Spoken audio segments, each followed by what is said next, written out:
بسم اللہ الرحمن الرحیم وبہ نستعین الحمد للہ رب العالمین والصلاة والسلام علی سید المرسلین وعلی آلہ وصحبہ اجمعین ومن تبعہم بإحسان الی یوم الدین۔ اعوذ باللہ من الشیطان الرجیم، بسم اللہ الرحمن الرحیم۔ اللہ لا الہ الا هو الحی القیوم لا تأخذہ سنۃ ولا نوم لہ ما فی السماوات وما فی الارض من ذا الذی یشفع عنده الا بإذنہ یعلم ما بین ایدیہم وما خلفہم ولا یحیطون بشیء من علمہ الا بما شاء وسع کرسیہ السماوات والارض ولا یؤودہ حفظہما وہو العلی العظیم۔ سامعین اکرام، ہم لوگ آیت الکرسی، قرآن کی سب سے عظیم آیت کی تفسیر قدر تفصیل سے پڑھتے ہوئے اس کے آخری جملے تک پہنچ چکے ہیں، جس میں اللہ تبارک و تعالیٰ نے اپنے اسماء حسنہ میں سے دو عظیم الشان ناموں کو ذکر کیا ہے۔ یہ آیت الکرسی کے مضمون کا گویا اختتام بھی ہو رہا ہے، اور اللہ لا الہ الا ہو، اللہ کے سوا کوئی عبادت کے لائق حقیقت میں ہے ہی نہیں، اس کی زبردست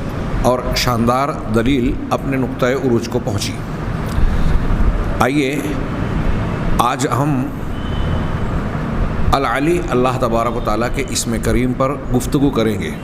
اور شاید یہ گفتگو چونکہ کئی گوشوں پر، جیسا کہ میں نے پچھلے درس میں ذکر کیا تھا، کئی گوشوں پر مشتمل ہے، اور اس بات کی متقاضی ہے ہمارے حالات، ہمارے ایمان کے تقاضوں اور ارد گرد پھیلی ہوئی گمراہیوں کی بنیاد پر کہ ہم اس پر قدر تفصیل سے گفتگو کریں۔ العلی، اللہ تبارک و تعالیٰ العلی ہے، یعنی وہ بہت بلند ہے۔ علا یعلو علوا ارتفع وعلا فہو عال علی الشیء۔ اللہ تبارک و تعالیٰ کے لیے یہ لفظ استعمال ہوا علا یعلو سے۔ اس کا معنی ہوتا ہے بلند ہونا، اونچا ہونا، بلندی کی طرف چڑھنا۔ اگر کسی کے بارے میں کہتا ہے عالٍ علی الشیء، کسی چیز کے اوپر کوئی چیز اگر ہے، اس کے اوپر بلند ہوئی، اس کے اوپر اور اس سے اونچی ہوئی۔ اللہ تبارک و تعالیٰ کو علی یا العلی کہتے ہیں، تو اس کا مطلب یہ کہ اللہ تبارک و تعالیٰ اپنی تمام مخلوقات کے اوپر ہے۔ کیسے اوپر ہے؟ اس تفسیر اور سلف کی وضاحتوں کی روشنی میں ملاحظہ فرمائیں۔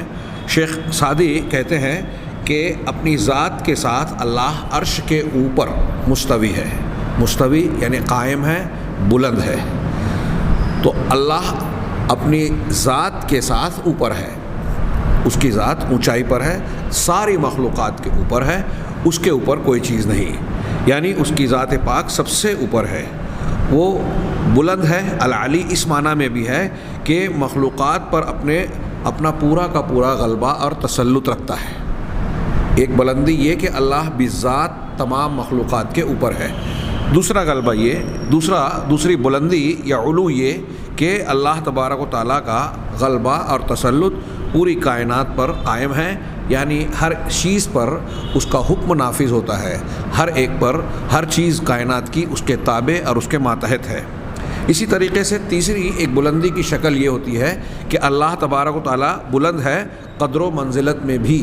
یعنی مقام اور مرتبہ میں بھی۔ ظاہر سی بات ہے کہ اللہ تبارک و تعالیٰ کے لیے اسماء حسنہ ہیں، تمام خوبیاں ہیں، تمام کمالات ہیں، مطلق اور تام طور پر، مکمل طور پر۔ لہٰذا جیسی قدر و منزلت اور مقام و مرتبہ اللہ کا ہے، کسی اور کا ہو بھی نہیں سکتا، اس لیے کہ اس کی صفات اور خوبیاں کامل ہیں۔ یعنی العلی میں ذات کی بلندی، اللہ کی ذات کا بلند ہونا، قہر و غلبے کی برتری، یعنی قوت کا اور تسلط کا سارے چیزوں پر قائم ہونا، اور شرف و مقام کی بالا تری، مقام و مرتبے میں سب سے اونچا ہونا، یہ تینوں قسم کی بلندیاں شامل ہے۔ علامہ سعدی نے یہ العلی کی تفسیر کرتے ہوئے ارشاد فرمایا، اور اس کے بعد العظیم کی تفسیر کر کے دونوں کو ملا کر نتیجے کی بات کی۔ ہم اسے فی الحال چھوڑتے ہیں اور شیخ عبدالرزاق کی تفسیر کی طرف آتے ہیں، جو انہوں نے برہان توحید کے طور پر العلی کو بیان فرمایا۔ کہ 11ویں دلیل آیت الکرسی میں جو توحید کی دی گئی وہ یہ کہ اس کی ذات بہت بلند، اور 12ویں دلیل یہ ہے کہ وہ نہایت عظمت والی ہے، العظیم۔ اللہ تعالیٰ کے تمام مخلوقات پر بلند و برتر ہونے اور اس کی عظمت کاملہ کے ذکر کے ساتھ یہ براہین توحید میں سے 2 برہان ہیں، 2 بہت بڑی دلیلیں ہیں اللہ کی توحید پر، اور اس بات کی بین دلیل کہ اللہ سبحانہ تعالیٰ کے علاوہ کوئی بھی عبادت کا مستحق نہیں ہے۔ اللہ کے فرمان وَهُوَ العلی، العلی میں ال جو ہے الف لام، اس کے بارے میں شیخ کہہ رہے ہیں کہ یہ ال یعنی الف لام جو ہے وہ استغراق کے لیے ہے۔ استغراق کا معنی گھیرنے کو ہوتا ہے، جس چیز پر داخل ہوا، جیسے ہم نے پڑھا تھا کہ الحمد میں الاستغراق یا جنس کے لیے ہے، تو وہاں معنی کیا ہوا کہ حمد کی جتنی بھی قسم ہیں وہ ساری چیزیں اس میں گھری ہوئی معنی میں شامل ہیں۔ تو اب یہاں جب کہا العلی تو علو، بلند ہونے کی جتنی قسمیں اور جتنی شکلیں ہیں وہ اس میں گھری ہوئی ہے، سارے کے سارا معنی اس لفظ کے اندر سمٹا ہوا ہے۔ چنانچہ یہ العلی یعنی علو و بلندی کے تمام معانی کو شامل ہے۔ ذات کا علو یعنی اللہ کی ذات سب سے اوپر ہے، قہر کا علو یعنی اللہ تعالیٰ تمام مخلوقات و موجودات پر تسلط و اختیار رکھتا ہے، سب پر اس کا حکم نافذ ہوتا ہے، اور قدر و منزلت کا علو یعنی اللہ تعالیٰ کا مرتبہ اور قدر و منزلت سب سے بلند اور بالا ہے، اس لیے کہ اس کی تمام خوبیوں کا وہ مالک ہے۔ اللہ کے لیے علو اور بلندی کی تمام شکلیں ہیں، وہ شان و مرتبہ میں برتر ہونے کے ساتھ ساتھ ذات کے اعتبار سے بھی سب سے اعلیٰ اور سب سے اوپر ہے، اور قہر و تسلط میں بھی سب سے بالا تر اور سب سے بلند ہے۔ چنانچہ اللہ سبحانہ و تعالیٰ نے اپنی ذات کے ساتھ العلی، اللہ سبحانہ و تعالیٰ اپنی ذات کے ساتھ العلی ہے، یعنی تمام مخلوقات کے اوپر ہے، ذات کے ساتھ یعنی اس کی ذات سب سے اوپر ہے، یعنی جگہ اور مقام میں ذات باری تعالیٰ تمام موجودات سے بلند اور فوقیت کا حامل ہے۔ اللہ تعالیٰ کے ارشاد کے مطابق الرحمن علی العرش استوى، رحمان عرش پر مستوی یعنی قائم ہے۔ قائم استوا یستوی کا معنی ہوتا ہے ارتفع، اعلیٰ، صعیدہ، استقرہ، یہ لغت کے اعتبار سے بھی معنی ہوتے ہیں، اور سلف نے اسی معنی پر استوا کا معنی پر اتفاق کیا ہے، بلند ہونا، قائم ہونا، استقرار والا ہونا۔ تو اللہ تبارک و تعالیٰ رحمان عرش پر مستوی ہے، عرش تمام مخلوقات کے اوپر ہے، اور عرش کے اوپر اللہ تبارک و تعالیٰ کی ذات کریمہ ہے، جیسا کہ بہت ساری نصوص یہ بات بیان کرتی ہیں، آگے اس کی کچھ تفصیل آ رہی ہے۔ آگے شیخ عبدالرزاق کہتے ہیں کہ اللہ اپنے غلبے کے ساتھ بھی العلی ہے۔ پہلے ابھی ذات کی بات کی کہ اللہ بذات سب سے اوپر ہے، غلبے اور قہر کے اعتبار سے، تسلط کے اعتبار سے، سب پر قابو اور کنٹرول رکھنے کے اعتبار سے یہاں غلبے کا معنی ہو رہا ہے کہ اللہ اپنے غلبے کے ساتھ بھی العلی یعنی سب سے بلند ہے، سب کے اوپر ہے، اس کے حکم اور اسی کا حکم اور اسی کی مشیت نافذ ہوتی ہے بمصداق فرمان الہی۔ اللہ تبارک و تعالیٰ کے اس فرمان کے مطابق وَهُوَ الْقَاهِرُ فَوْقَ عِبَادِهِ، وہی اللہ اپنے بندوں کے اوپر غالب و برتر ہے، اسی کا حکم نافذ ہوتا ہے۔ اللہ تعالیٰ قدر و منزلت میں بھی، یہ تیسری بلندی کی تیسری قسم بیان کر رہے ہیں کہ اللہ تعالیٰ قدر و منزلت میں بھی العلی ہے، یعنی تمام مخلوقات پر فائق و بلند ہے۔ حسب قول تعالیٰ، اللہ تعالیٰ کے اس فرمان کے مطابق وما قدر اللہ حق قدرہ، کہ اور ان لوگوں نے اللہ کی جیسی قدر کرنی چاہیے تھی نہیں کی، اللہ کی جو عظمت اور اس کا جو وقار ہے اس کو نہیں پہچانا۔ اب آگے شیخ کہتے ہیں کہ یہ شرک کے بطلان،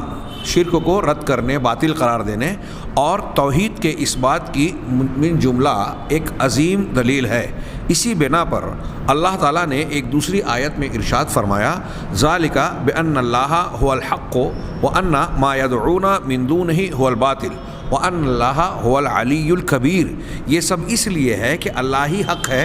اور اس کے علاوہ وہ لوگ جسے پکارتے ہیں سارے معبودان باطلہ جو اللہ کے علاوہ پوجے جاتے ہیں، اللہ نے کہا کہ وہ سب کے سب باطل ہیں، اور بلا شبہ اللہ ہی بلندی والا، کبریائی والا ہے۔ اللہ حق ہے اور باقی باطل ہے، کیوں؟ اس لیے کہ بلندی صرف اللہ کے سزاوار ہے، ہر اعتبار سے ہر معاملے میں اللہ اوپر ہے، سب سے بلند اور سب سے اونچا ہے۔ اور کبریائی اور عظمت کے سارے معنی بھی جو یہاں ذکر کردہ نام الکبیر میں آیا کہ کبریائی اور برتری بھی سب اسی کے لیے ہے۔ یہ اللہ کا اکبر ہونا اس کی عظمت سے بھی زیادہ وسیع معنی رکھتا ہے۔ یہ ایک الگ نام اس میں مبارک ہے، انشاءاللہ اس پر اس کے موقع پر گفتگو ہوگی۔ اللہ تبارک و تعالی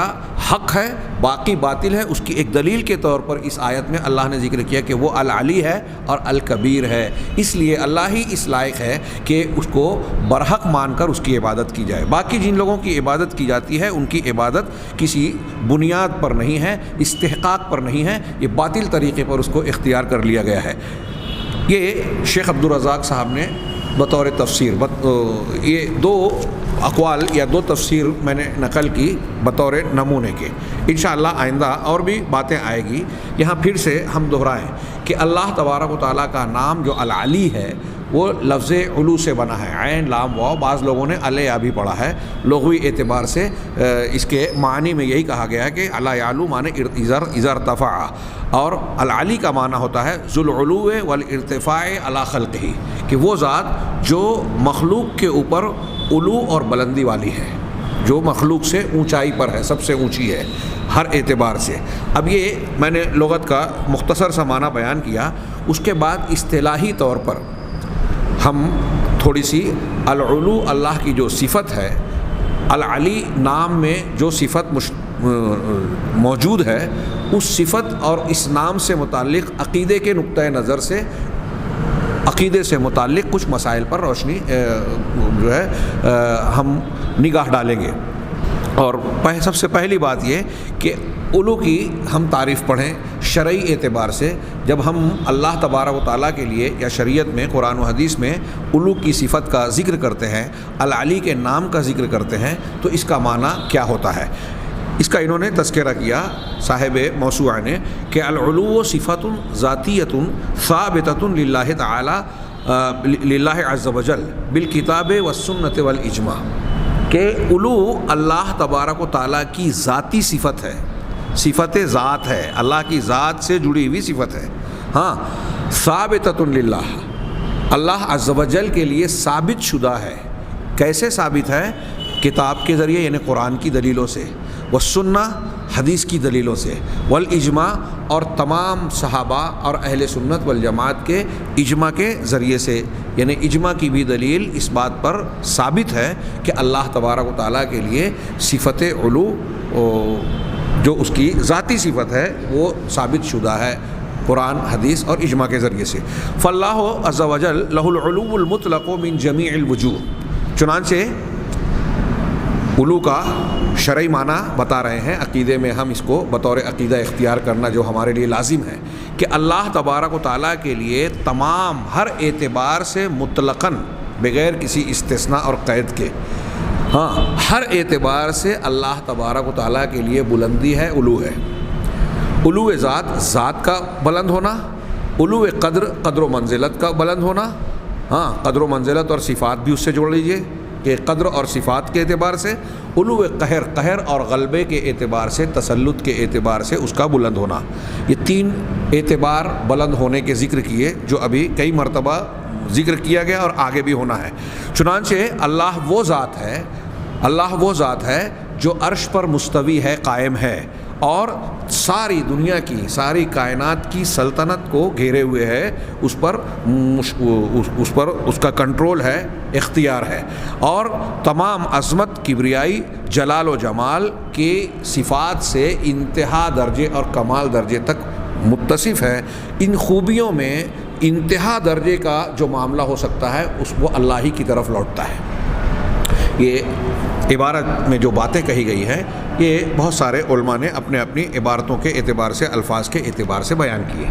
اللہ تبارک و تعالیٰ کے علو کا یہ معنی ہے، شرعی تعریف ہے، اس کو ماننا کیسا ہے؟ کیا یہ ماننا ضروری ہے یا نہیں بھی مانے تو چلے گا؟ تو اس کا حکم بتا رہے ہیں کہ اللہ تبارک و تعالیٰ کے علو کا، بلند ہونے کا، اور تمام مخلوقات کے اوپر ہونا، تمام مخلوقات سے فوقیت رکھنا، ذات میں بھی، صفات میں بھی اور قہر و غلبے اور قدر و منزلت میں بھی ہر اعتبار سے اللہ تبارک و تعالیٰ کو مخلوقات کے اوپر ماننا، اس کی فوقیت کا اقرار کرنا، یہ واجب اور فرض ہے، یہ فرض ہے۔ ہاں، اگر کوئی شخص، آگے آپ پڑھیں گے، اگر کوئی شخص اس کا انکار کرتا ہے تو وہ بہت ساری قرآن کی آیات، بہت ساری احادیث کا انکار کر رہا ہے، اور اجماع صحابہ اور اہل سنت کے علماء معتبرین کا بھی انکار کر رہا ہے۔ وہ اللہ تبارک و تعالیٰ کی صفت کو ماننے والا، اس پر ایمان رکھنے والا کما حقہ نہیں کہلائے گا۔ چنانچہ انہوں نے کہا کہ اللہ تبارک و تعالیٰ کا ذات میں، قدر و منزلت میں، قہر و غلبے میں بلندی کو ماننا یہ واجب ہے، فرض ہے۔ کیوں؟ قرآن اور حدیث کی اس پر دلیلوں کی وجہ سے، دلالت کی وجہ سے۔ ایسا ایمان رکھنا ضروری ہے۔ اب صرف یہ کہ ہم یہ کہیں کہ ہم اللہ کو مانتے ہیں کہ وہ فوقیت رکھتا ہے، لیکن اب اس فوقیت کی ہم جو ہے تعویل کریں، اس کے معنی میں تحریف کریں، یا مان کر اس کے فوقیت اور بلند ہونے کی مثال مخلوقات سے بیان کریں، تو یہ سب بھی گمراہی ہوگی۔ لہٰذا کس طرح ماننا ہے؟ ایسا ماننا جو مثال بیان کرنے والوں کی تمثیل سے بری ہو، پاک ہو، اور تعطیل، انکار کرنے والوں کے انکار اور ان کی تحریف و تعویل فاسد سے پاک صاف ہو۔ جیسے قرآن و حدیث نے بیان کیا ہے ان کے اصلی معنی میں، ویسے ہی ماننا، نہ اس کا انکار کیا جائے اور نہ ہی ماننے کی شکل میں اس کی مثال اور تمثیل بیان کی جائے۔ علامہ شنقیطی رحمہ اللہ نے اسماء و صفات کے باب میں قدر تفصیل سے ایک بڑی پیاری بات لکھی ہے، جو میرے پاس قدر تفصیل مفصل ہے۔ میں یہاں اس بحث کو آگے بڑھانے سے پہلے اس کا صرف اشارتاً، اجمالاً ذکر کر دوں۔ ہر طالب علم کو اور عقیدے کے پڑھنے والے انسان کو یہ بنیادی طور سے یہ اصول ذہن نشین رکھنا چاہیے، اگرچہ طلبہ کے لیے بہت عام ہے، لیکن جب آپ بحث و گفتگو میں جائیں گے، اس سلسلے کی تفصیلات کو، اللہ تبارک و تعالیٰ کی اسماء و صفات اور ان پر مشتمل نصوص قرآن و حدیث پر غور کریں گے، تو آپ کو محسوس ہوگا کہ یہ سادہ سے اصول جو اہل سنت والجماعت کے یہاں 3 بنیادی حیثیت کے حامل ہیں، یہ بہت ساری جگہوں پر انسان کو گمراہ ہونے سے بچاتے ہیں۔ علامہ شنقیطی کہتے ہیں کہ قرآن و حدیث پر غور اگر کوئی کرے گا تو سب سے پہلی بات انہوں نے یہ کہی کہ آیات صفات جو ہیں قرآن کی، ان کے اندر گہرائی میں جانا، بلا وجہ کا کھود کرید کرنا، عقلی اور اپنے ذہن و دماغ کی بنیاد پر اس کو کریدنا، یہ سلف نے اس کو ناپسند کیا ہے۔ ہاں، کہ بلا وجہ اس میں تعمق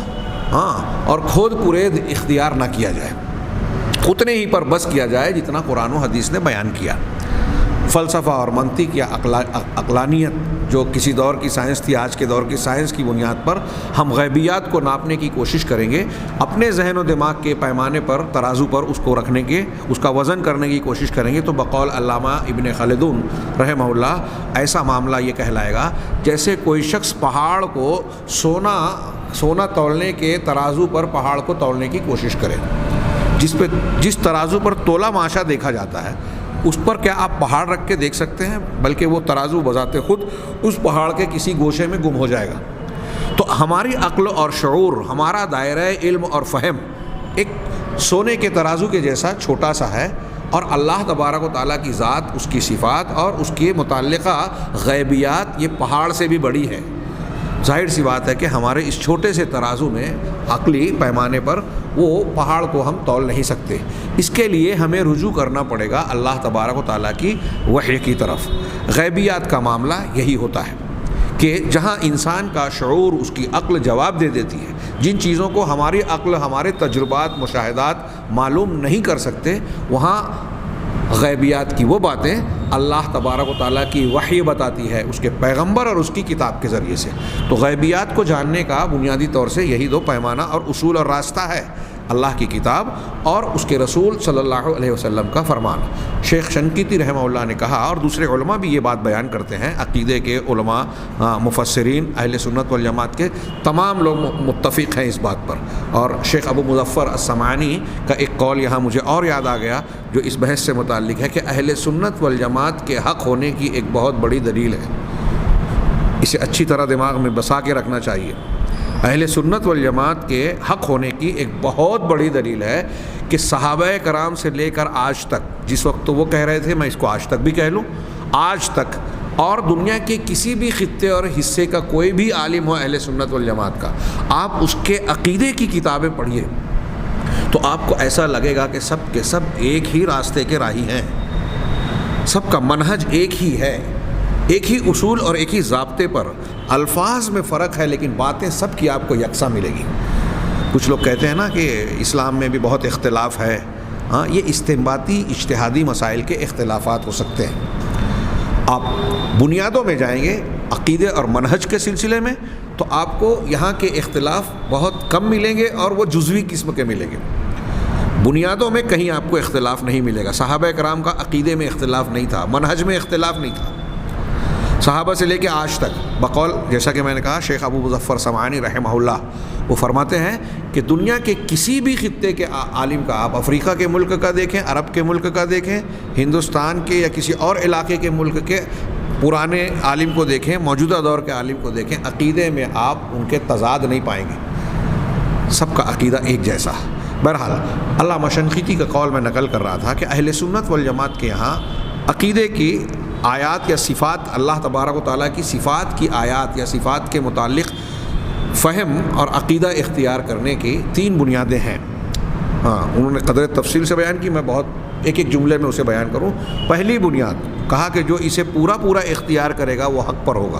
جو اس میں سے کسی میں بھی انحراف اختیار کرے گا وہ حق سے برگشتہ ہو جائے گا، جتنا دور جائے گا اتنا گمراہی میں مبتلا ہوگا۔ پہلی اصل یہ ہے کہ اللہ تبارک و تعالیٰ کی تنزیہ کی جائے، کہے سے اللہ تعالیٰ کو پاک اور صاف مانا جائے۔ تنزیہ کرنا مطلب منزہ ماننا، پاک ماننا۔ پاک کیا جائے، کن چیزوں سے پاک کیا جائے؟ اس بات سے کہ اللہ کی کسی صفت کو مخلوق کی کسی صفت سے مماثلت، مشابہت دی جائے۔ تو تمثیل سے اللہ تبارک و تعالیٰ کو پرے مانا جائے۔ جو قرآن اور حدیث میں اللہ کے بارے میں بیان کیا گیا، اللہ سننے والا ہے، دیکھنے والا ہے، تو ہم مان رہے ہیں سننے والا ہے، لیکن یہ مانے کہ جیسا اللہ سنتا ہے یا جیسی اللہ کے سننے کی صفت ہے کسی بھی مخلوق کی ویسی نہیں ہے، کوئی اس کے مماثل نہیں ہے، مشابہ نہیں ہے۔ اچھی طرح دماغ میں اس کی بنیاد کیا ہے؟ قرآن کی آیت لیس کمثلہ شیء وہو السمیع العلیم وہو السمیع البصیر، اللہ کے مثل کوئی بھی چیز نہیں ہے اور وہ سننے والا، دیکھنے والا ہے۔ سننے والا، دیکھنے والے ہم بھی ہیں، اللہ بھی ہے، مخلوقات میں بہت سے لوگ سنتے ہیں، لیکن ہر ایک کا سننا دیکھنا اس کی اپنی خصوصیت ہے۔ اللہ تبارک و تعالیٰ کی طرح کوئی سننے والا نہیں۔ مخلوق کے سننے دیکھنے میں بہت فرق ہے، گدھ کا دیکھنا، سورج کا، شیر کا دیکھنا، بلی کا دیکھنا، کسی کیڑے مکوڑے کا دیکھنا، الو کا دیکھنا، اور فلاں اور فلاں اور فلاں کا دیکھنا، جس کی طرف آپ نسبت کر دیں اس کا معنی اس کے لیے خاص ہو جائے گا۔ تو جب مخلوق کے دیکھنے میں بہت فرق ہے تو خالق اور مخلوق کے دیکھنے میں کتنا فرق ہوگا۔ تو پہلی چیز یہ علامہ شنقیطی نے کہا، پہلی بنیاد عقیدے کے باب میں یہ ہے کہ اللہ کو مخلوقات کی صفات سے منزہ، اس کی مماثلت سے پاک صاف مانا جائے۔ لیس کمثلہ شیء ولم یکن لہ کفوا احد فلا تضربوا للہ الامثال، اللہ کا کوئی ہمسر نہیں ہے، اللہ کے لیے مثالیں نہ بیان کرو۔ قرآن کی یہ آیات اور یہ فرامین اسی پر دلالت کرتے ہیں۔ دوسری اصل یہ ہے کہ اللہ تبارک و تعالیٰ کے اسماء اور صفات قرآن و حدیث میں جہاں جیسے آئے ہیں اس کو ویسے ہی ثابت مانا جائے، اس کی تعطیل نہ کی جائے، اس کا انکار نہ کیا جائے۔ اللہ تبارک و تعالیٰ کے لیے جیسے اس آیت میں کہا گیا لیسا کم، پہلے جملے میں کہا گیا کہ اس کے جیسا کوئی نہیں، دوسرے میں کہا گیا وہ سننے والا اور دیکھنے والا ہے۔ تو سننا اور دیکھنا مانا جائے، مماثلت کے انکار سے کہ اللہ کے جیسا کوئی نہیں، اس کا یہ مطلب نہیں کہ اللہ کی صفت ہی نہیں ہے۔ اچھی طرح دماغ میں جن لوگوں نے یہ معنی سمجھ لیا کہ اس کے جیسا کوئی نہیں تو اللہ کی صفت ہی نہیں، وہ بھی گمراہ، اور جن لوگوں نے اللہ کی صفات کو مانا اور صفات کو ویسے مان لیا جیسے مخلوق کی ہے، وہ بھی گمراہ۔ تو وہ سننے والا، دیکھنے والا ہے، صفات کو مان رہے ہیں ہم، لیکن وہ کسی کے جیسا نہیں ہے، اس کو مخلوقات سے کی مماثلت سے پاک صاف بھی مان رہے ہیں۔ تو جیسے قرآن و حدیث کی صفات بیان کی گئی ہیں، عربی زبان کی رعایت کے ساتھ، قرآن و حدیث کی مراد کے ساتھ، ہم اس کو ویسے ہی مانیں۔ قرآن و حدیث کی بہت سی دلیلیں اس پہ ہے، کیونکہ اللہ تبارک و تعالیٰ اپنی ذات کے بارے میں سب سے زیادہ جاننے والا ہے۔ کوئی بھی ذات اللہ کی ذات کے بارے میں، کوئی بھی مخلوق اللہ کی ذات کے بارے میں اللہ سے زیادہ نہیں جان سکتی۔ انتم اعلم ام اللہ، ولا یحیطون بہ علما، قرآن کی بہت سی دلیلیں ہیں۔ اللہ کے بارے میں اللہ خود زیادہ جانتا ہے یا تم؟ تو اللہ اپنی ذات کے بارے میں ظاہر سی بات ہے کہ دوسرے کو مقابلے میں سب سے زیادہ اور بلکہ کامل علم رکھتا ہے، اور اللہ کے بعد اللہ کے بتانے کی وجہ سے اللہ کے پیغمبر اللہ کے بارے میں سب سے زیادہ علم رکھتے ہیں۔ سبحان ربک رب العزت عما یصفون، قرآن میں اللہ نے کہا کہ جو اللہ کے بارے میں یہ مشرکین کافرین اور دنیا کے لوگ بیان کرتے ہیں اللہ اس سے پاک ہے، یعنی لوگوں کے بیان جو اللہ کے بارے میں ہے اللہ نے اس سے رد کر دیا کہ یہ صحیح نہیں ہے۔ ہاں، وسلام علی المرسلین، اور رسولوں پر سلامتی ہے، ان پر رحمت ہے، مطلب رسولوں کی باتیں قابل اعتبار ہے۔ والحمد للہ رب العالمین، اور تمام تعریف اللہ کے لیے ہے جو تمام جہانوں کا پروردگار ہے، مطلب اللہ تعالیٰ کے اندر صفات ہیں، خوبیاں ہیں، تبھی تو اس کے لیے ساری تعریفیں ہیں۔ تو اس آیت میں اللہ نے بتایا کہ لوگوں کا بیان اللہ کے بارے میں قابل قبول نہیں ہے، پیغمبروں کو بیان قابل قبول ہے۔ کیوں؟ اس لیے کہ اللہ کے بعد اللہ تعالیٰ کے تعلیم کی وجہ سے رسول اور پیغمبر اللہ کے بارے میں سب سے زیادہ جانتے ہیں، لہذا جو اللہ نے بیان کیا، جو رسول نے اللہ تبارک و تعالیٰ کی ذات اور صفات کے متعلق بیان کیا، ہم اسے مانیں۔ اہل سنت کی دوسری بنیاد یہ ہے کہ صفات کا قرآن و حدیث میں وارد صفات کا اثبات کیا جائے، جیسے آئی ہیں ویسے مانا جائے، اس کی تعویل فاسد نہ کیا جائے اور نہ ہی ان کی مثالیں بیان کی جائے۔ تیسری چیز کہ اس سلسلے میں کیفیت کو جاننے اور اس کا ادراک کرنے کے سلسلے میں اپنی امید کو کاٹ لیویں، ان تقطعوا اطماعکم ان ادراک الکیفیہ من صفات اللہ تعالیٰ، او کما قال الشیخ الشنقیطی، علامہ شنقیطی نے کہا کہ اللہ کی صفات کی کیفیت کو آپ اور ہم جان سکیں گے، ادراک کر سکیں گے، اس امید کو کاٹ لیا جائے۔ آیات صفات کی تعویل کے سلسلے میں، معنی اور مفہوم کو بیان کرنے کے سلسلے میں، عقیدہ بنانے کے سلسلے میں، یہ اہل سنت والجماعت کی 3 مضبوط بنیادیں ہیں۔ ان بنیادوں میں سے کسی نے بھی اگر کسی ایک بنیاد کو بھی ڈھیلا ڈھالا کیا یا اس سے انحراف کیا تو وہ گمراہی اور کفر کے راستے پر چلا گیا۔ چنانچہ یہاں جو انہوں نے کہا کہ ہم اللہ تبارک و تعالیٰ کے علو کو، اس کے بلند ہونے کو مانتے ہیں، تو کیسے؟ جیسے قرآن و حدیث میں آیا ہے، ہر اعتبار سے اللہ بلند ہے، اس کے بلند ہونے کی نہ ہم کوئی مثال بیان کرتے ہیں اور نہ ہی اس کا انکار کرتے ہیں۔ اب اس بلندی کی، اللہ کے بلند ہونے کی حقیقت کیا ہے، اس کے معنی اور مفہوم کا حاصل کیا ہے، اختصار کے ساتھ انہوں نے بیان کیا کہ اللہ تبارک و تعالیٰ نے اپنی ذات کے ساتھ اپنی کتاب میں جو علو کی صفت بیان کی ہے، اور یہ بیان کیا ہے کہ وہ اللہ تبارک و تعالیٰ بلند و بالا ہے، متعال ہے۔ ہم اللہ تعالیٰ کہتے ہیں نا، یہی لفظ متعال سے قرآن مجید کی ایک آیت میں اللہ کا یہ نام الکبیر المتعال بھی آیا ہے۔ تو اللہ تبارک و تعالیٰ کن چیزوں سے بلند و بالا ہے؟ شرکا سے، اولاد سے۔ اللہ کا بلند ہونا اس کی صفات میں اس کا پاک صاف ہونا بھی مانا ہے، تو اس کا کوئی شریک نہیں ہے، اس سے وہ بلند ہے، اس کی کوئی اولاد نہیں ہے، اس سے بھی وہ بلند ہے۔ ہاں، تو اللہ کے جیسا کوئی بھی نہیں ہے، اور یہ اللہ تبارک و تعالیٰ کے کمال کی صفات کا تقاضا کرتی ہے۔ یہ معنی اور یہ چیز اس بات کی متقاضی ہے کہ اللہ تبارک و تعالیٰ کے لیے تمام خوبیاں کامل درجے میں ہوں، اور ایسی اللہ کے سوا کوئی اور ذات اور کوئی اور ہستی موجود نہیں ہے، اور اللہ کے علاوہ ان صفات کمال میں کوئی بھی وجود اور مخلوق اللہ تبارک و تعالیٰ کے متماثل نہیں ہے، بلکہ اللہ تبارک و تعالیٰ اس بات سے بھی بلند و بالا ہے، اس بات سے بھی اوپر اور اونچا ہے کہ اللہ تبارک و تعالیٰ کے مماثل اور اس کے مثل کوئی دوسرا ہو۔ چنانچہ اللہ تبارک و تعالیٰ ساری مخلوقات پر بلندی کا حامل ہے، اور ہر ایک پر قہر و غلبہ رکھتا ہے، ہر ایک پر اس کا پورا تسلط اور پوری قدرت ہے۔ اللہ کی مشیت ہی سب پر نافذ ہوتی ہے، اور وہ اپنے عرش کے اوپر اپنی ذات کے ساتھ رہتے ہوئے تمام مخلوقات پر پورا کنٹرول اور قابو رکھتا ہے۔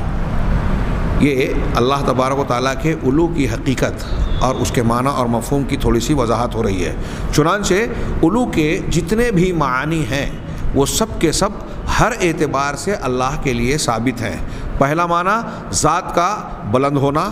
چنانچہ اللہ تبارک و تعالیٰ تمام مخلوقات کے اوپر ہے اور عرش پر مستوی اور قائم ہے، یعنی وہ عرش کے اوپر چڑھ گیا، اس کے اوپر بلند ہے، اور اس کے لیے قدر و منزلت کا بھی علو ہے۔ وہ ہوا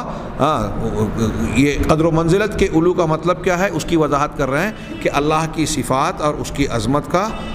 بلند ہونا، سب سے اونچا اور اوپر ہونا۔ چنانچہ مخلوق میں سے کسی کی بھی ایسی شان نہیں ہے جو اللہ کی کسی صفت میں، کسی ایک صفت میں بھی اللہ کی ذات کے مماثل اور موافق ہو، بلکہ مخلوقات میں سے جتنے بھی مخلوق ہیں وہ سب کے، ان میں سے کوئی بھی ایسا نہیں ہے جو اللہ تبارک و تعالیٰ کی کسی ایک صفت کے بعض معنی کا بھی گھراؤ کر لے۔ یہ اللہ کے علی ہونے اور عظیم ہونے کا ایک نشان بتا رہے ہیں۔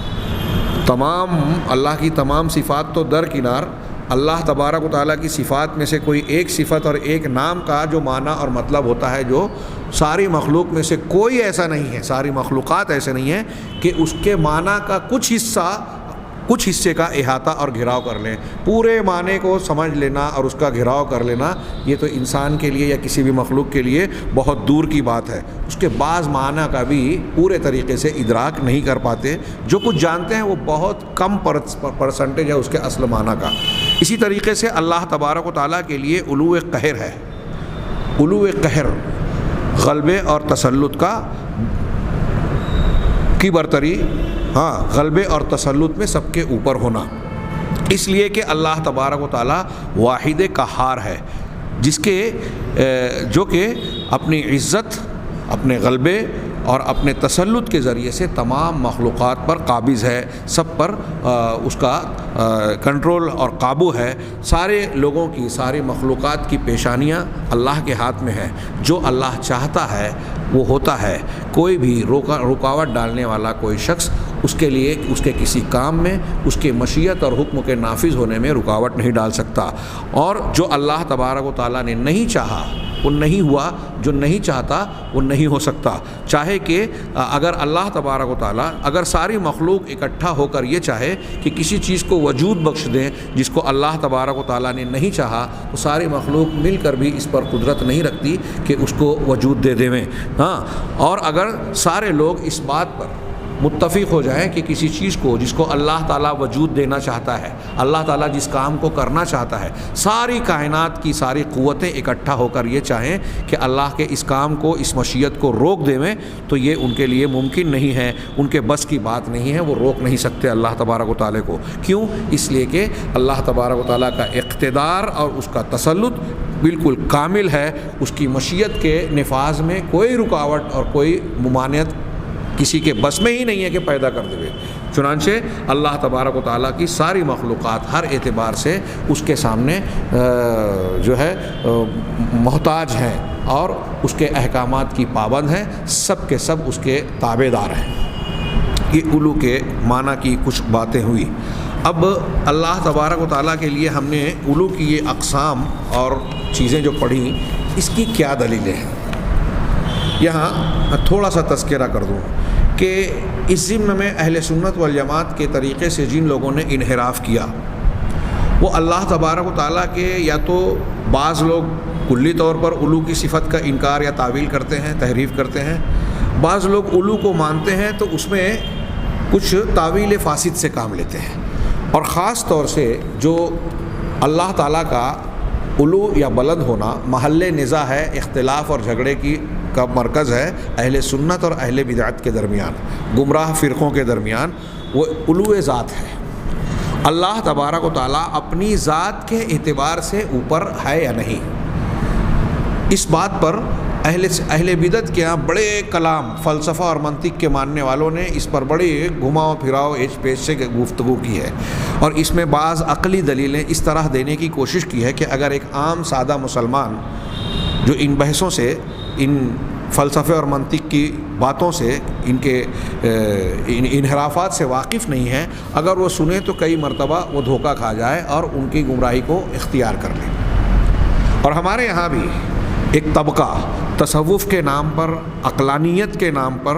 اور ایسے بعض خود ساختہ اصولوں کی بنیاد پر جو اہل بدعت کے بناوٹی اصول ہیں، ان کی بنیاد پر اللہ تبارک و تعالیٰ کی ذات کے تعلق سے وہ عقیدہ نہیں رکھتا جو قرآن کا، حدیث کا اور صحابہ اور تمام اہل سنت والجماعت کا اجماعی عقیدہ ہے۔ یہ بہت اہم بات میں بیان کر رہا ہوں، اور اس سے پہلے والے درس کے اخیر میں نے اشارتاً یہ ذکر کیا تھا کہ اللہ تعالیٰ کے اسماء و صفات کے باب میں اور عقیدے کے باب میں یہ ایسا موضوع ہے جو شاید چند موضوعات میں سے سب سے نمایاں حیثیت رکھتا ہے، جس پر اہل سنت اور اہل بدعت میں سب سے زیادہ بڑھ چڑھ کر بحث و نقاش اور مناظرات ہوئے ہیں۔ اس موضوع پر کتاب العلو علامہ ذہبی کی ایک مستقل کتاب ہے، اور دیگر علماء کی بھی کتابیں ہیں، آج کے دور تک لکھی گئیں، اور اہل بدعت کی طرف سے بھی اس پر کتابیں لکھی گئیں۔ اس میں جہمیہ، معتزلہ، جن کا نام آج آپ بہت کم سنتے ہیں، ان کا جو عقیدہ تھا کہ اللہ کے علو کا بالکلیہ یا جزئی طور پر انکار اور تعویل کرتے تھے، آج ہمارے ہاں صوفیوں کے یہاں وہ عقیدہ پایا جاتا ہے۔ ہاں، وہ جہمیہ جو عبادت گزار لوگوں میں اہل تصوف کہلانے والے بعض جہمیہ آج جو پائے جاتے ہیں ان کے یہاں، اسی طرح اشعریت اور ماتریدیت کے ماننے والے ہمارے ارد گرد جو لوگ پائے جاتے ہیں حنفی مسلک سے وابستہ ہندوستان پاکستان میں، آپ ان کے یہاں بھی یہ دیکھیں گے کہ اللہ تبارک و تعالیٰ کی ذات و صفات سے متعلق ان کے یہاں کافی انحراف پایا جاتا ہے، اور خاص طور سے یہ صفت اور یہ نام العلی جس کو ہم پڑھ رہے ہیں، اس کے سلسلے میں ان کے یہاں کھلا انحراف پایا جاتا ہے۔ اور بعض مرتبہ تو ابھی کچھ دنوں پہلا پاکستان کے ایک صاحب کا کی ایک حنفی عالم جو عام طور سے اہل حدیثوں کو نشانہ بناتے رہتے ہیں، ان کی میں نے ایک کلپ سنی تھی، اس میں انہوں نے عجیب و غریب تعویل کی۔ ہم آگے جب ان کے اقوال کو پیش کریں گے تو ان کے اس تعویل کا بھی جائزہ لیں گے، جو وہ کہتے ہیں کہ اللہ تعالیٰ ہر جگہ ہے اپنی ذات کے ساتھ۔ اب کسی نے سوال کیا کہ بھائی گندے مقامات پر پیشاب پاخانے میں بھی ہے کیا؟ تو انہوں نے اس کی عجیب و غریب تعویل کر ڈالی اور کہا کہ جس طرح سے ایک حافظ قرآن ہوتا ہے، اس کے دل میں قرآن مجید ہوتا ہے، تو کیا وہ جب بیت الخلاء یا لیٹرین وغیرہ میں جاتا ہے تو کیا وہ دل سے نکال کے جاتا ہے؟ تو جس طرح اس کے دل میں قرآن ہے، ایسے ہی اللہ تبارک و تعالیٰ کی ذات ہے۔ یہ فلسفیانہ باتیں جو صراحتاً قرآن، حدیث اور سلف اور تمام اہل سنت والجماعت کے عقیدے کے بالکل خلاف بات ہے، اس کو انہوں نے عقیدے کے طور پر ثابت کرنے کی کوشش کی اور اس قسم کی بے بنیاد دلیلیں بیان کرنے کی کوشش کی۔ انشاءاللہ ہم ان کا بھی جائزہ لیں گے۔ فی الحال سر دست یہاں میں یہ تذکرہ کرنا چاہتا ہوں کہ یہ جس فوقیت کا اہل بدعت انکار کرتے ہیں یا جس پر سوالات اٹھاتے ہیں کہ اللہ تبارک و تعالیٰ اپنی ذات کے ساتھ پوری کائنات اور عرش کے اوپر ہے، ہم جو مانتے ہیں، اس کا وہ جو انکار کرتے ہیں ذات کے ساتھ، علو مکان، اللہ تعالیٰ مکان و مقام و مرتبے میں سب سے اونچا ہے، میں سمجھتا ہوں اس میں کسی کا اختلاف نہیں ہے۔ اللہ تبارک و تعالیٰ قہر اور غلبے کا علو اور بلندی رکھتا ہے، یعنی اسی کا حکم نافذ ہوتا ہے۔ اس میں عقیدے کے طور پر، زبانی طور پر تو سارے مسلمان متفق ہیں، لیکن جو لوگ شرک کرتے ہیں، ہاں، جو اولیاء، صالحین، بزرگان دین، کوئی شیعہ جو ہے وہ ائمہ معصومین جن کو مانتے ہیں، وہ لوگ 12 امام، 6 امام، ان کے الگ الگ فرقوں کے یہاں الگ الگ تعداد ہے، اثنا عشری 12 امام کو مانتے ہیں، تو ان کے یہاں جو تصور ہے، یا بریلویوں کے یہاں کہ یہ ابدال اور قطب کائنات کے نظام میں کچھ تصرفات رکھتے ہیں، اللہ تعالیٰ نے ان کو اختیار دے دیا ہے، ہاں، اس قسم کا جو لوگ عقیدہ رکھتے ہیں وہ اللہ تبارک و تعالیٰ کے علو قہر کو صحیح طور پر نہیں مانتے۔ اچھی طرح میری بات سمجھیں، ہم نے ابھی پڑھا کہ اللہ تعالیٰ کے العلی ہونے کے معنی میں یہ ہے کہ پوری کائنات کا سارا معاملہ، ساری ایک ایک چیز، ایک ایک ذرہ، چھوٹے سے لے کر بڑے سے بڑی چیز تک، وجود تک، سب اللہ کے حکم کے تابع ہے۔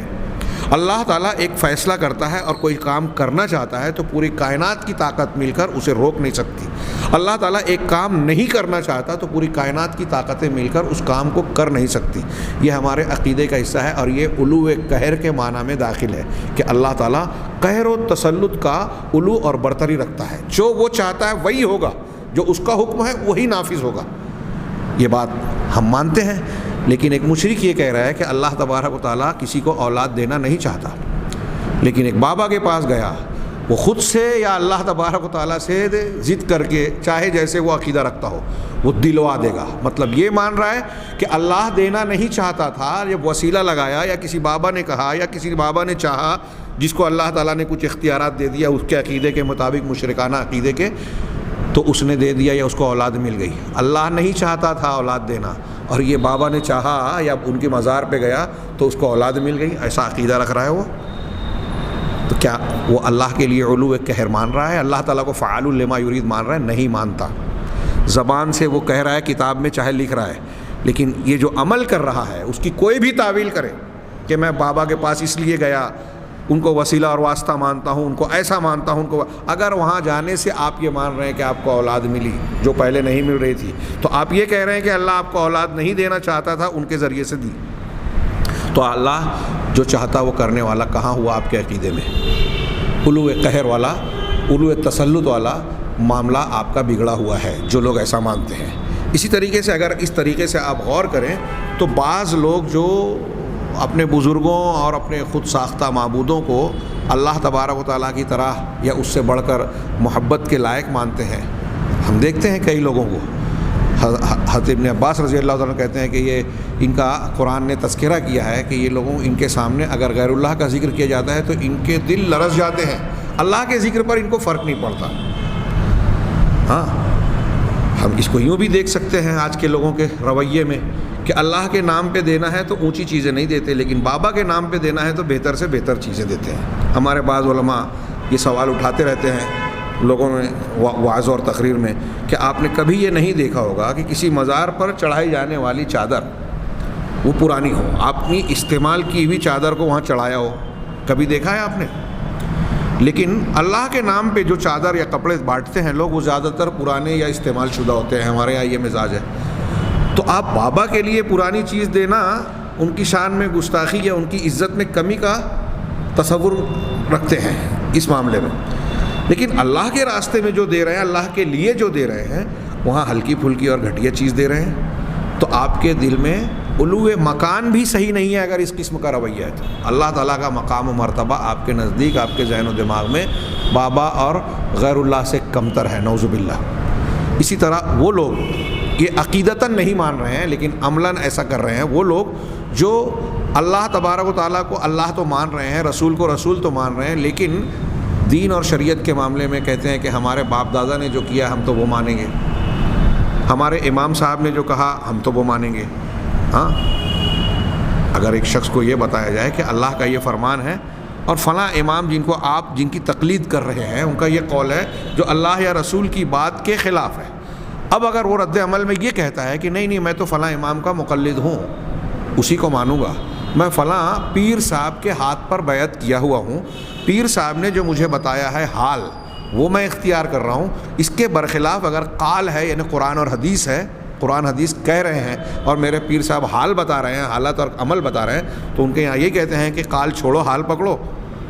تو میں قال نہیں مانتا, اللہ اور رسول کی بات کی بجائے پیر صاحب کی بات مانوں گا, امام صاحب کی بات مانوں گا. جو لوگ ایسا کہہ رہے ہیں وہ اللہ کے علو مکان کو بھی نہیں مان رہے ہیں. اب ان کے عقیدے کے اعتبار سے ان کے شرک کا درجہ ہو سکتا ہے کم اور زیادہ, اچھی طرح دماغ میں بٹھائیں. لیکن جہاں تک بیان کی بات ہے, علو قہر اور علو مرتبہ, علو قدر و منزلت, تو لفظی اعتبار سے یا بیان کے اعتبار سے اہل سنت والجماعت کے یہاں اس کا اختلاف نہیں ہے کہ اللہ تعالیٰ کے لیے علو قدر و منزلت ہے اور اسی کے لیے علو قہر و تسلط, یعنی غلبے اور تسلط کا بھی علو ہے, بلندی ہے. جو بڑا اختلاف ہے واضح طور سے وہ یہ کہ اللہ تبارک و تعالیٰ کے لیے مکان یعنی جگہ کا علو, جگہ کے اعتبار سے اللہ کی ذات کا پوری کائنات اور مخلوق کے اوپر ہونا, بلند ہونا, یہ محل نزاع زیادہ ہے. اہل سنت والجماعت کا جیسا کہ میں نے بیان کیا ابھی کئی مرتبہ, ہو سکتا ہے کہ بعض سننے والوں کو لگے کہ ایک بات کو کئی مرتبہ دہرایا جا رہا ہے, لیکن اس دہرانے کا مقصد ایک تو علماء کی الگ الگ عبارتیں ہیں, ہر عبارت میں کچھ الگ فائدے ہوتے ہیں, اس کی بنیاد پر اسے نقل کیا جاتا ہے. تو وہ چیز جو آپ کو دہرائی جانے والی لگ رہی ہے اس کے ساتھ کچھ اور باتیں جڑی ہوئی ہوتی ہیں جو زائد فائدے کے طور پر ذکر کرنا مقصود ہوتا ہے, اس لیے بعض باتوں کا اعادہ ہو جاتا ہے نہ چاہتے ہوئے بھی. تو اللہ تبارک و تعالیٰ کا ذات کے ساتھ پوری مخلوق کے اوپر ہونا, عرش کے اوپر مستوی ہونا, یہ قرآن حدیث اور اجماع سے ثابت ہے، تمام اہل سنت والجماعت کا متفقہ عقیدہ ہے، تمام چاروں اماموں کا متفقہ عقیدہ ہے۔ ہاں، لیکن اس سلسلے میں اہل بدعت گمراہیوں کے شکار ہیں اور کچھ اس پر سوال اور اعتراض اٹھاتے ہیں۔ ہم پہلے ان دلیلوں کا جائزہ لیں گے جن میں قرآن اور حدیث کی جن دلیلوں کا اس کا سرسری اشارہ کروں گا، جن سے یہ ثابت ہوتا ہے کہ اللہ بذات سب کے اوپر ہے، قرآن کی، پھر کچھ حدیثوں کی، قرآن و حدیث کی اکٹھا، پھر کچھ عقلی دلیلوں کی طرف اشارہ کریں گے، فطرت کی دلیل سے بھی ثابت ہوتا ہے، ہاں، پھر بعض علماء سلف کے اقوال کا تذکرہ کریں گے، اور آخر میں ہم ان مسالک کا جو اس سے منحرف ہیں ان کے کچھ اعتراضات اور اشکالات کا جس سے وہ لوگوں کو گمراہی میں مبتلا کرنے کی کوشش کرتے ہیں، ان کا جائزہ لینے کی کوشش کریں گے۔ اللہ ہمیں خیر کی توفیق دے، اخلاص عطا فرمائے۔ جہاں تک دلائل کا تعلق ہے، علامہ ابن قیم رحمہ اللہ نے بیان کیا کہ اللہ تبارک و تعالیٰ اپنی ذات کے ساتھ پوری کائنات کے اوپر ہے۔ اس بات پر دلالت کرنے والی قرآن اور حدیث کی دلیلوں کو اگر ایک ایک کر کے علیحدگی سے گنا جائے تو 1000 سے زیادہ ہے۔ علامہ ابن قیم کہتے ہیں کہ قرآن اور حدیث کی 2 4 5 7 100 200 نہیں، 1000 سے زیادہ دلیلیں ہیں۔ ایک ایک دلیل کو اگر الگ کیا جائے گا جو اس بات کو ثابت کرتی ہیں کہ اللہ تبارک و تعالیٰ پوری کائنات کے اوپر بذات بھی ہے، قہر، تسلط، صفات، خوبیوں میں، غلبے میں تو ہے ہی، ساتھ ساتھ ذات کے ساتھ سب کے اوپر ہے۔ علامہ ابن قیم کہتے ہیں کہ 1000 سے زیادہ ہے، اور ان کی اسی بات کو علامہ ابن ابی العز حنفی رحمہ اللہ نے شرح العقیدۃ الطحاویہ میں نقل کرنے کے بعد خود کہتے ہیں کہ تقریباً کم و بیش 1000 دلیلیں اس پر دلالت کرتی ہیں، اور اگر کوئی شخص کوشش کرے کہ ان کا رد کرنا چاہے تو ان 1000 دلیلوں میں سے 2 4 کا بھی اطمینان بخش رد نہیں کر سکتا، اس کا جواب نہیں دے سکتا، تو 1000 دلیلوں کا جواب دینا تو بہت دور کی بات ہے۔ علامہ ابن ابی العز نے یہ جملہ کہا، اور اس کے بعد وہی کہتے ہیں ابن ابی العز کہ جو اللہ تبارک و تعالیٰ کے تمام مخلوقات کے اوپر ہونے اور مخلوقات کے سلسلے میں ساری کائنات پر فوقیت رکھنے کی جو دلیلیں ہیں، محکم اور واضح دلیلیں، انہوں نے لفظ محکم بھی استعمال کیا کہ محکم، واضح اور مختلف نوع اور قسموں کی جو دلیلیں ہیں، اگر ان کے انواع کو ہم اکٹھا کریں تو وہ تقریباً 20 قسموں پر مشتمل ہے۔ غور سے سنیے، علامہ ابن ابی العز کہتے ہیں کہ یہ 1000 دلیلیں، ایک ایک دلیلیں تو 1000 ہے، 1000 سے زیادہ ہیں، لیکن ان دلیلوں کو اگر کچھ قسموں میں بانٹ دیا جائے تو تقریباً 20 قسم کی دلیلیں ہیں، یعنی ایک قسم مقرر کیا جائے تو اس ایک قسم میں 100 50 60 70 دلیلیں آ جائے گی۔ تو انہوں نے کہا کہ تقریباً 20 قسموں پر مشتمل ہے، اور 18 کا ذکر انہوں نے کیا۔ سب سے پہلی قسم جو انہوں نے بیان کی کہ قرآن و حدیث میں اللہ تعالیٰ کی فوقیت اور تمام مخلوق کے اوپر ہونے کی دلیل کا ایک بیرایا انداز یہ ہے کہ قرآن و حدیث میں اللہ تبارک و تعالیٰ کے لیے لفظ فوق کا استعمال ہوا، فوقیت کا استعمال ہوا، اور من، حرف من کی سے جڑ کر فوق کا لفظ آیا ہے، من فوق، من کے ساتھ فوق کا لفظ، فوق مانے اوپر، اور اس کے ساتھ حرف من لگا، تو انہوں نے وضاحت کی کہ جب فوق کے ساتھ من کا حرف ادات آ گیا تو اس میں ذات کے علو کا معنی متعین ہو گیا۔ فوقیت کا معنی کی بھی تعویل لوگ کر سکتے ہیں کہ بھائی یہ معنوی طور سے بھی کسی کا کسی کے اوپر ہونا ہوتا ہے، جیسے کہا جاتا ہے الامیر فوق الوزیر، کہ امیر جو ہے بادشاہ وزیر کے اوپر ہے، تو یہ معنی کا مرتبے اور مقام کا اوپر ہونا ہوا۔ لیکن جب من آ گیا تو اب اس معنی کی گنجائش نہیں ہے۔ علامہ ابن ابی العز کہہ رہے ہیں کہ من آنے کے بعد صرف ذات کے ساتھ کسی چیز کے اوپر ہونے کا معنی طے ہو جاتا ہے، متعین ہو جاتا ہے۔ تو قرآن میں اس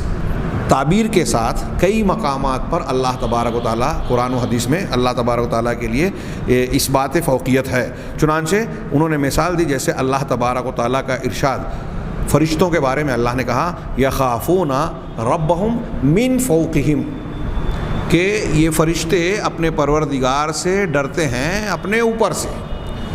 کون سا پروردگار؟ جو ان کے اوپر ہے۔ فرشتے بذات خود کائنات کے مختلف مقامات پر اور یہ آسمانوں میں رہتے ہیں۔ تو فرشتوں کے اوپر اللہ تبارک و تعالیٰ من فوقہم کا لفظ آیا. یہ قرآن کی یہ آیت، یہ صرف ایک آیت نہیں ہے، ایسی اور آیتیں اور حدیثیں ہیں جس میں من فوق کا لفظ اللہ کے لیے آیا ہے.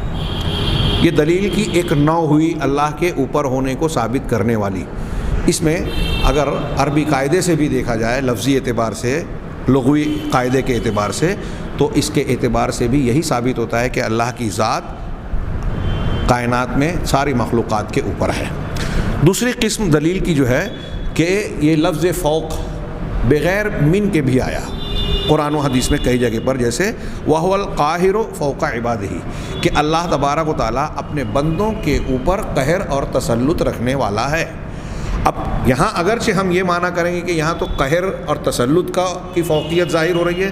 لیکن قہر اور تسلط کی، غلبے کے اعتبار سے اللہ کے بلند ہونے میں خود بخود معنی کے اعتبار سے اللہ کی ذات کے بلند ہونے میں کو ماننے میں کیا دقت اور پریشانی ہے، بلکہ یہ اس کا تقاضا کرتی ہے. ایک قسم کی فوقیت ہو اور ایک قسم کی نہ ہو. کیا اللہ کو ذات کے ساتھ اوپر ماننے میں اللہ کی تنقیص ہو رہی ہے؟ نہیں، یہ اللہ کی عزت ہے، اللہ کی بلندی اور اس کے مقام اور بلندی کا تقاضا یہ ہے کہ وہ ذات میں بھی سب کے اوپر ہو. چنانچہ بغیر من کے بھی فوق کا لفظ قرآن و حدیث میں مختلف مقامات پر آیا ہے. یہ دو قسم کی اللہ تبارک و تعالیٰ کے بلند ہونے کی دلیلیں ہیں. میں نے جیسا کہ عرض کیا کہ علامہ ابن ابی العز نے تقریباً 20 کہا ہے، اور یہاں میں نے اس کو نقل کیا ہے 18 قسمیں اختصار کے ساتھ. انشاءاللہ آئندہ دروس میں ہم ان دلیلوں کی تفصیلات کو دیکھیں گے. اللہ تبارک و تعالیٰ ہمیں حق سمجھنے، اس پر قائم رہنے کی توفیق عطا فرمائے. وآخر دعوانا ان الحمد للہ رب العالمین.